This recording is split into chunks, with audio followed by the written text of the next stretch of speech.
Jingle bell jingle bell.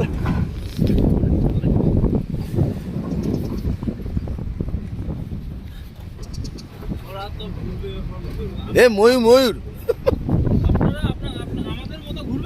হ্যাঁ মানে ভালো করেই দাদা করো। ঠিক আছে আপনি যেটা ভালো বুঝেন করেন। না একবার কথা বলে নিন না, একসাথে গেলে। হ্যাঁ একসাথে গরম যে মেয়ে আছে একসাথে 100 জন। হ্যাঁ হ্যাঁ ওরাও তো একই জায়গায় ঘুরবে তো। না অনেক সময় আলাদা আলাদা রুট নিয়ে গেল, ডান দিক না গিয়ে বাঁ দিক গেল, হতেই পারে।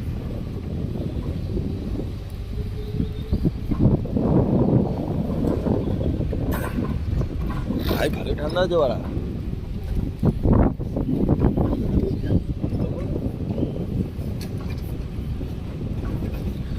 নাচো না নাচো না। হ্যাঁ আওয়াজ দিবি না, আওয়াজ দিলে হ্যাঁ।